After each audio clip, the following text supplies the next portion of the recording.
Lahore, the cultural heart of Pakistan, is a city of contrasts, its vibrant streets echoing with laughter and life, while narrow alleys hold forgotten shadows of despair. In the late 1990s, these shadows birthed a nightmare that would forever stain the city's soul.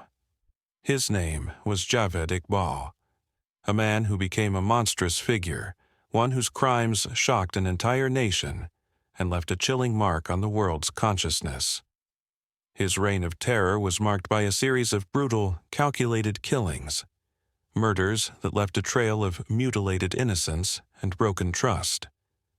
This is the story of a man who hunted the most vulnerable: children. Javed Iqbal Mughal was born in 1956 into a well-off family in Lahore. His father, a wealthy businessman, provided him with comforts and education, but something inside Javed was off from the start. Even as a child, he was described as distant, awkward, and difficult to understand. No one could have predicted that behind his seemingly quiet demeanor lay the capacity for unimaginable cruelty. The seeds of his twisted desires grew over the years, unseen by those around him. As Javed grew older, he became increasingly isolated. His family's wealth allowed him to live independently, and he used this freedom to retreat into a secretive world. He moved into a secluded house in Shadbagh, a lower-income area of Lahore, where he kept mostly to himself, blending into the background like a ghost among the living. But inside this house, dark thoughts festered. Javed's criminal career began not with murder, but with exploitation. In the mid-1980s, he was arrested for sexually assaulting a young boy. Despite the severity of the crime, Javed was released after a short stint in jail, and he quickly vanished from the public eye. For years, he remained hidden, plotting, refining his methods, and waiting for the perfect moment to unleash the full extent of his depravity. That moment would come, and when it did, it would shake Pakistan to its core. The house in Shadbagh became the epicenter of Javed Iqbal's dark ambitions. From the outside, it appeared unremarkable, just another two-story home in a crowded neighborhood. But within those walls, unspeakable acts of violence were committed. The house was filled with the echoes of tortured souls, their pleas for mercy silenced by the man who felt no remorse. In 1998, Javed made a chilling decision. No longer content with his previous crimes, he began to lure street children into his lair. Lahore's streets were filled with vulnerable boys, orphans, runaways, and those abandoned by their families. To them, Javed seemed like a savior. He offered them food, shelter, and safety, promises that turned into traps. Once inside his home, the boys were drugged, abused, and then strangled to death. But Javed's evil didn't stop there. After murdering his victims, he meticulously dismembered their bodies, dissolving the remains in vats of hydrochloric acid. His method was calculated to ensure that no trace of the children would be found, as if erasing their very existence from the world. Their bones were ground down and discarded like garbage, leaving behind nothing but fragments of lost innocence. By 1999, Javed Iqbal's appetite for killing had grown insatiable. The number of boys he murdered climbed to a shocking scale. Yet, despite the horrors taking place within his home, no one noticed. The children he targeted were those society had abandoned, children no one missed. But Javed, driven by an ego as large as his evil, could not remain in the shadows forever. He craved recognition, and in December of that year, he would deliver his own twisted confession to the world. On December 30th, 1999, Pakistan was stunned when an envelope arrived at the offices of Daily Jang, one of the country's largest newspapers. Inside was a letter from Javed Iqbal, but this was no ordinary correspondence. It was a horrifying manifesto, a detailed confession to one of the most gruesome crimes in the nation's history. The letter was chilling in its cold detachment. Javed Iqbal claimed to have killed 100 boys, all between the ages of 6 and 16. He described in grotesque detail how he lured them into his home, strangled them, and then disposed of their bodies in acid. Enclosed with the letter were photographs of his victims, proof of his unspeakable acts. The images depicted terrified boys moments before their deaths, their faces a mixture of confusion and fear. But Javed Iqbal was not finished. He wrote that he had kept a diary, meticulously recording each of the murders. In his twisted mind, this was a record of his achievements, a document that immortalized his reign of terror. He even provided police with directions to his home, inviting them to uncover the horrors he had left behind. When authorities arrived at the house in Shadbagh, they were greeted by a nightmare. The stench of acid hung heavy in the air, and in the middle of the room were large drums, half filled with the dissolving remains of boys whose identities would never be fully known. The walls were covered in blood-stained clothes, and Javed's diary lay on a table, its pages filled with the names and details of his victims. The sight was overwhelming, even for the most seasoned officers. Javed Iqbal, however, was nowhere to be found. After sending his letter, he had vanished, leaving behind a trail of death, but no clues to his whereabouts. The nation was plunged into a state of shock and horror. Parents held their children tighter, and the streets of Lahore, once bustling with life, grew eerily silent at night. The manhunt for Javed Iqbal became one of the largest in Pakistan's history, with the police, military, and intelligence agencies working together to track him down. For weeks, the killer remained at large, evading capture while the media sensationalized his story, turning him into a figure of almost mythical terror. The public was gripped by fear and revulsion, unable to comprehend how a man could commit such atrocities. Yet there was also a sense of morbid fascination. Javed Iqbal had become a monster in the public's imagination, his crimes too horrific to fully understand. But on January the 8th, 2000, the hunt came to a sudden end. In a shocking turn of events, Javed Iqbal walked into the offices of Lahore Daily News and calmly surrendered to the authorities. His capture was anticlimactic, almost surreal. He showed no remorse, no emotion. In his confession, he reiterated the details of his killings, explaining how he had been driven by a desire for revenge against the police and society for what he perceived as injustices done to him. The trial of Javed Iqbal was swift, but it gripped the nation. Families of the victims crowded into the courtroom, their faces etched with grief and anger. They wanted justice, though no punishment seemed fitting for the enormity of his crimes. Iqbal, ever the cold manipulator, remained unflinching throughout the proceedings. He made no attempt to defend his actions, nor did he beg for leniency. In fact, he seemed indifferent to the outcome, as if life or death mattered little to him anymore. On March the 16th, 2000, Javed Iqbal was sentenced to death. But in a darkly poetic twist, the judge ordered that he be executed in the same manner as his victims.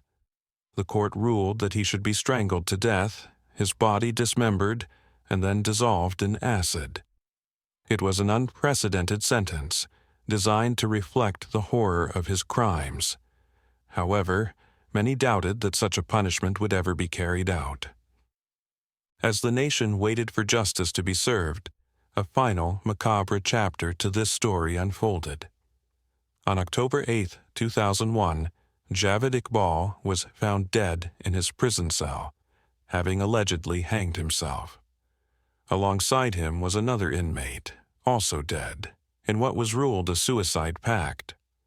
Yet many questioned whether Javed had truly taken his own life, or if the authorities had staged his death to bring a swift end to the case. Regardless, his death brought little closure to the families of the boys he had murdered. The nightmare of his crimes would linger for years to come. The story of Javed Iqbal left a deep scar on Pakistan. His crimes exposed the vulnerabilities of a society where the poor and marginalized are often invisible, their suffering unnoticed. The children he preyed upon came from the most vulnerable segments of society: runaways, street children, orphans, those whose disappearances could go unnoticed for months, even years. His confession highlighted the failure of law enforcement and social services to protect the most at-risk members of society. But more than that, Javed Iqbal's reign of terror shattered the nation's sense of security. For years, parents lived in fear, unwilling to let their children play outside or wander far from home. The streets, once filled with the laughter of children, were haunted by the memory of those lost to Iqbal's unspeakable crimes. The dark shadow he cast over Lahore and the entire country would take years to lift. Javed Iqbal's monstrous crimes left many grappling with a fundamental question: what could drive a person to commit such heinous acts? While he never fully explained his motivations, glimpses of his past and psychological profile offer some clues, though none that could ever justify the level of horror he unleashed. Growing up in a wealthy family, Iqbal was never lacking in material resources, yet his early life was marked by isolation. Despite his family's wealth, Iqbal did not follow a conventional path in life. He failed to connect with others on an emotional level, retreating into a world of fantasies where he could exert control over others. His relationships, both with his family and society, were distant, and he became increasingly bitter as the years passed. Some criminologists and psychologists have speculated that Javed's crimes may have been rooted in deep-seated feelings of resentment and rejection. He expressed anger toward society, particularly toward the police and authorities, accusing them of failing him. It is believed that his desire to hurt others, especially vulnerable children, may have been an attempt to reclaim some semblance of power and control over a life that he saw as having spiraled out of his control. Javed's early arrest in the 1980s for the sexual abuse of a young boy may have been a precursor to the murderous spree that followed. After being released from prison, he likely felt emboldened by the system's failure to hold him accountable, leading him to believe that he could act without consequence. Over time, his sadistic tendencies escalated, fueled by a desire for vengeance against the society he perceived as unjust. In interviews after his capture, Iqbal repeatedly expressed his hatred for the police, claiming that his killings were, in part, a form of revenge against a corrupt system that had wronged him. He seemed to revel in the idea that he had outwitted the authorities for so long, viewing his ability to elude capture as a triumph. Yet, beneath this surface-level explanation lay deeper, more disturbing motivations. Some experts theorize that Iqbal suffered from a severe form of antisocial personality disorder, also known as psychopathy, which rendered him incapable of feeling empathy for his victims. His meticulous planning, lack of remorse, and desire for control all point to a highly organized and calculating individual, someone who viewed other human beings as mere objects to be manipulated and discarded. In his mind, the children he killed were nothing more than tools to be used in his quest for recognition and dominance. Psychopaths, like Javed Iqbal, are often characterized by their superficial charm, lack of empathy, and manipulative tendencies.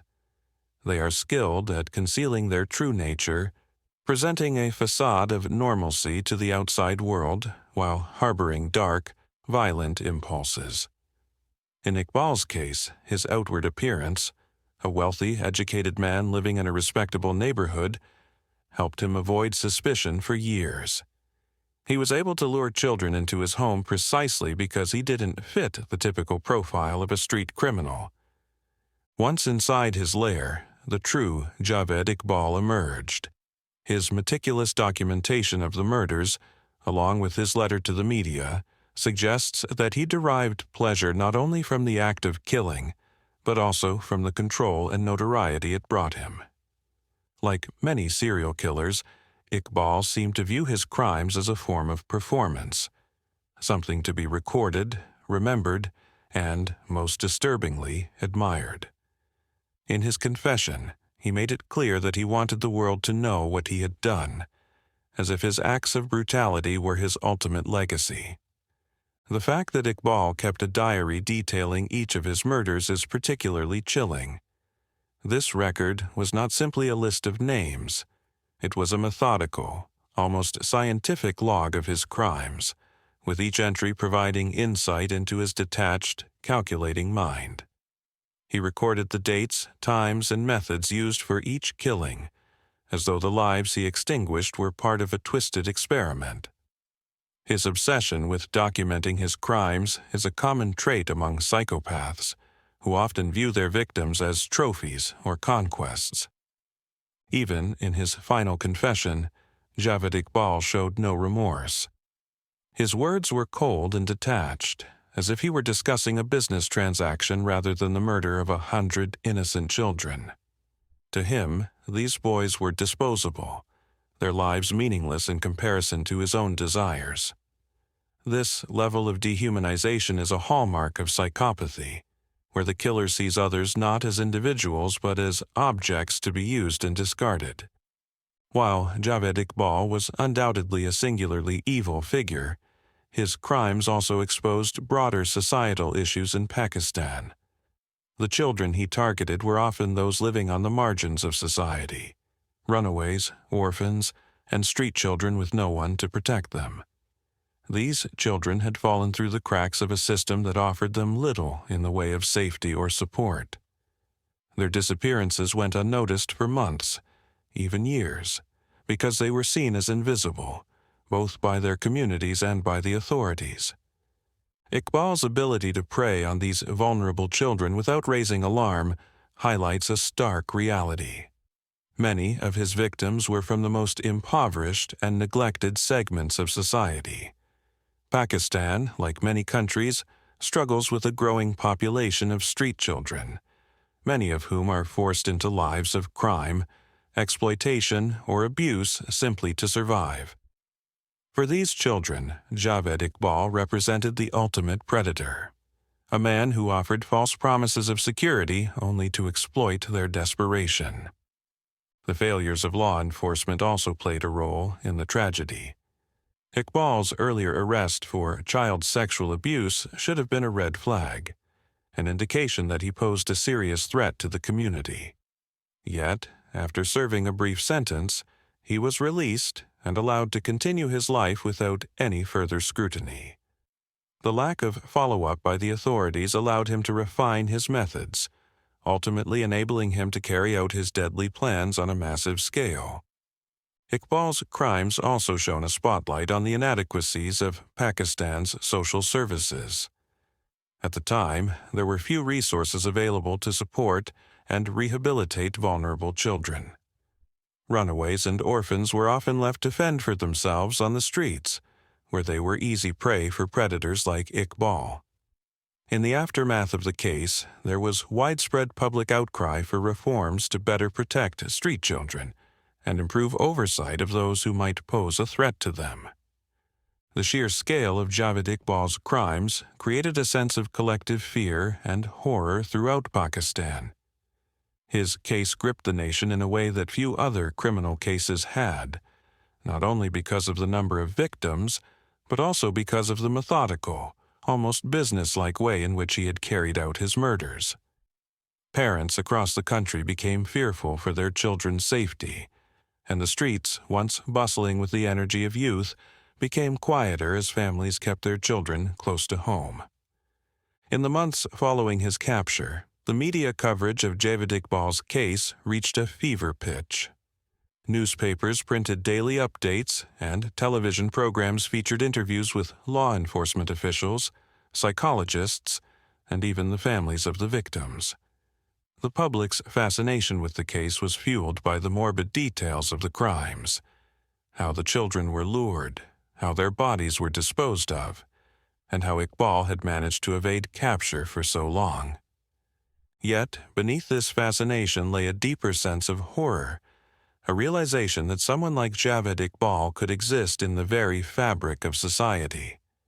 His case became a dark symbol of the dangers lurking in the shadows, a reminder that evil can often wear the mask of normalcy. For many, the idea that someone could prey on children so easily and for so long was a nightmare that haunted their waking hours.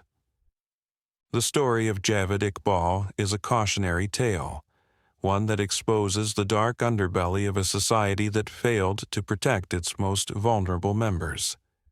His legacy is one of fear, trauma, and unanswered questions, a haunting reminder that monsters are not always born from the depths of folklore, but from the darkest corners of human nature. The children he murdered may never find peace, but their stories serve as a stark warning about the dangers of ignoring those who need help the most. Even with Javed Iqbal's death, the case leaves behind a trail of unanswered questions. What exactly motivated him to embark on such a horrifying killing spree? Was he driven purely by psychopathy, or were there deeper, more complex factors at play? Why did the system fail to catch him sooner, and could more have been done to prevent the tragedy? Javed Iqbal remains one of the most infamous killers in Pakistani history, a man whose crimes transcended the boundaries of ordinary criminality and entered the realm of the grotesque and unimaginable. Though he is gone, the terror he inflicted on the nation lingers. His house in Shadbagh has long since been torn down, but its memory endures as a monument to the horrors that can arise when the most vulnerable are left unprotected. In the end, Javed Iqbal's story is one of unspeakable evil, but it is also a reminder of the fragility of human life and the dangers that can arise when a society fails to safeguard its children. His legacy will forever be one of horror, but perhaps, in remembering his crimes, we can prevent future tragedies from unfolding in the shadows.